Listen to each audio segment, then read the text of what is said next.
Depuis 2 ans, il y a plusieurs réformes qui ont été mises en œuvre dans le secteur, sous l'impulsion de son Excellence. Il y a plus récemment la restructuration de la SONAGES, vous l'avez suivi.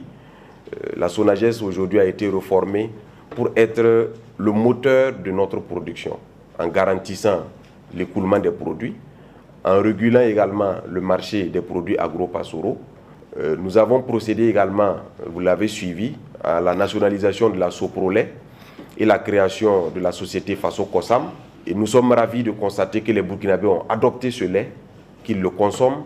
Notre objectif est de faire en sorte que les 16 milliards ou plus de la dizaine de milliards que nous faisons sortir de notre pays chaque année pour importer du lait et des produits laitiers, que nous puissions faire en sorte que ce montant puisse rester au sein de l'économie nationale et être partagé entre des acteurs de la production, de la transformation et de la commercialisation de lait et de produits laitiers.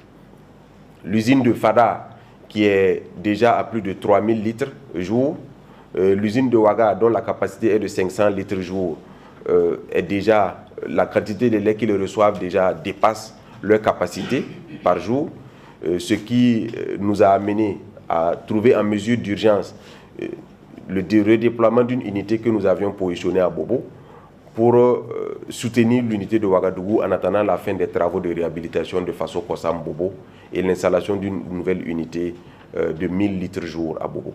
Pour réduire bien sûr les préoccupations des éleveurs, vous savez que les éleveurs souffrent principalement de 2 facteurs, les facteurs d'alimentation de leurs troupeaux, mais également les facteurs de soins vétérinaires. Il y a à ce niveau, en ce qui concerne l'alimentation, Faso Goulgo qui a été mis en place. Nous avons bien sûr le lancement de l'opérationnalisation de la production de poissons en cage flottante. Aujourd'hui, je peux dire que c'est l'une des plus grandes réussites de la mise en œuvre de l'offensive agro-pastorale et halieutique.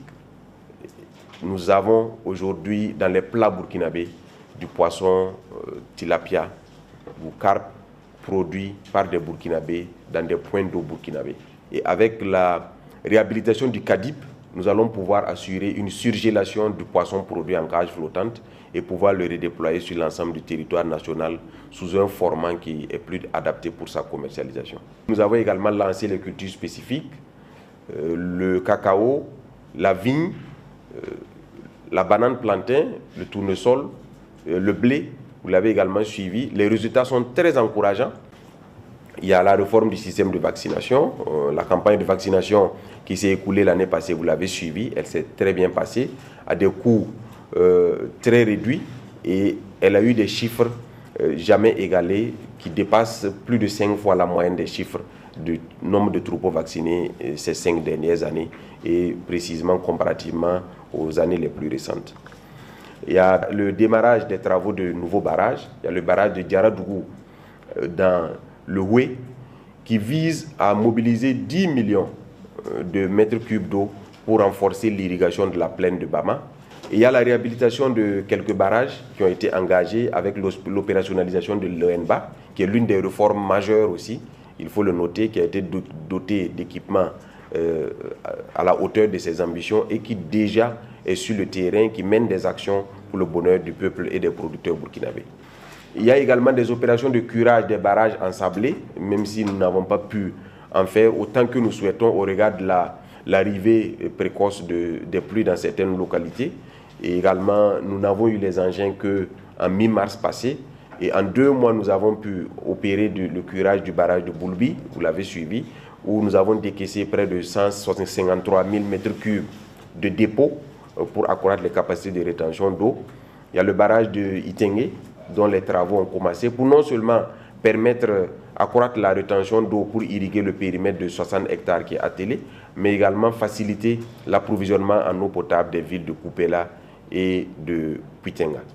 Il y a la confortation des digues de barrage qui étaient menacées de céder. Et vous avez suivi récemment le barrage de Dorchamasso, sur lequel l'ONBA a dû intervenir urgemment, en toute urgence.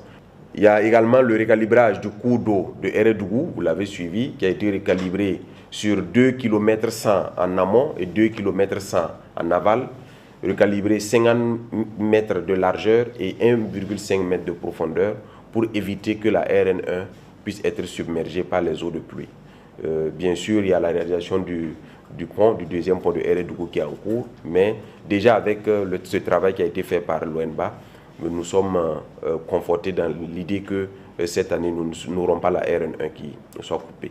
Il y a de grosses opérations d'aménagement qui ont également été menées, non seulement pour les périmètres irrigués, mais également pour les bas-fonds. Pour les périmètres irrigués, vous avez le périmètre de Dourou qui est rentré en fonctionnement, qui a été mis en eau il y a de cela quelques semaines par son Excellence le camarade Premier ministre. Le périmètre irrigué de Banzon, qui était autour de 400 hectares et qui a été étendu. Il y a le périmètre de Negema qui est en cours de réalisation mais qui est déjà mis en exploitation. Il y a le périmètre de Séguéré qui est également fini. Il y a le périmètre irrigué de Douna, des 600 hectares qui sont en cours également d'aménagement. Nous avons cette année pris l'initiative de mettre en place un périmètre fourrager au niveau de Sondré-Est pour mettre l'accent sur la production fourragère. Le renforcement des périmètres au niveau de Bagré va se poursuivre parce que l'ensemble des superficies qui se trouvent en rive droite n'ont pas encore fait l'objet d'aménagement pour être irrigués.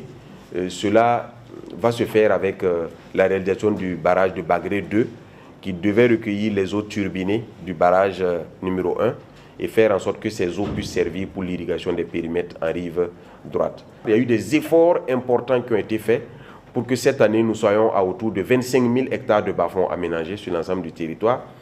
Donc 15 000 ont été faits en IMO, c'est-à-dire haute intensité de main-d'œuvre, avec les agents du ministère de l'Agriculture et les populations locales.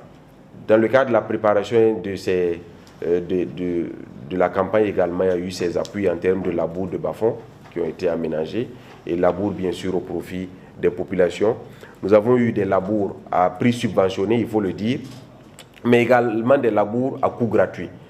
Nous avons également au niveau de la filière ressources animales la campagne de vaccination qui se poursuit actuellement avec la vaccination contre la PPCB, la PPR, la MNC, plusieurs vaccinations qui sont en cours et bien sûr la campagne d'insémination qui se poursuit avec l'objectif d'inséminer 15 000 vaches et 2 000 truies et une réduction drastique du coût d'insémination.